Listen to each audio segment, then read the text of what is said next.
Well, 10 Investigates report detailing how Ohio's Bureau of Motor Vehicles made $40 million last year selling your personal information struck a chord with many of you. Now, comments left by viewers online express concern not only about the millions made each year, but about privacy concerns and your data. Well, tonight we have more of our conversation with the head of Ohio's BMV and new discoveries by 10 Investigates that raise questions about this practice.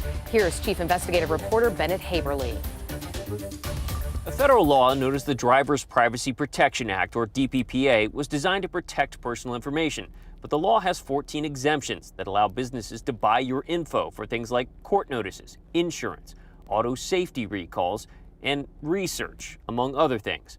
Ohio charges money for records and copies.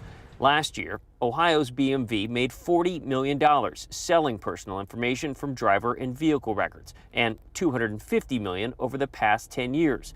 It's money that's placed back into state coffers. At least 35 states either sell or allow access to this personal information.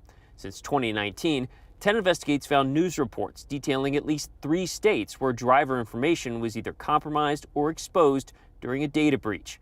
10 Investigates also found this, a $5 million lawsuit settlement involving a North Carolina couple who claimed a data broker, LexisNexis, violated the DPPA by allegedly disclosing the couple's crash reports to a third party, which reached out to them for the purposes of marketing and solicitation. LexisNexis, along with other data brokers, insurance companies, and credit agencies, are among the top purchasers of driver data here in Ohio. Charlie Norman, the head of Ohio's BMV, denied that the state's sale of this personal information is the direct source of leaks or solicitations that are sent to drivers. It seems to me that the source has to be you guys. I think it could be any number of sources besides us. I mean, if you finance your car, it could be your bank. There are any number of ways. People share data, probably a lot more than they should out there. Privacy attorney Joe Malley says data purchased from state motor vehicle agencies can get commingled with other private companies' data, making tracking who's responsible difficult.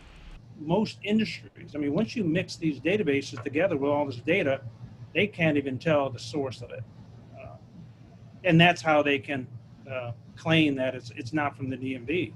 The Ohio BMV, Norman says, thoroughly vets these companies, but is also in the process of making changes, reducing who has access, restricting what information is available, and plans to make outside companies pay for security audits. We feel like we're doing a very good job of protecting this data and really putting it out there for only purposes that it's really legally permissible for use.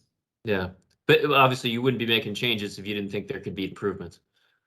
That's correct. Joe Malley says if states aren't testing for leaks by inserting fake driver profiles into their databases, they're making a mistake. Ohio does not do that right now, but plans to start, hopefully, by the end of the year. Bennett Haberly, 10 Investigates. Well, if you have had an experience with this, we want to hear from you. Email Bennett and the 10 Investigates team at 10investigates@10tv.com.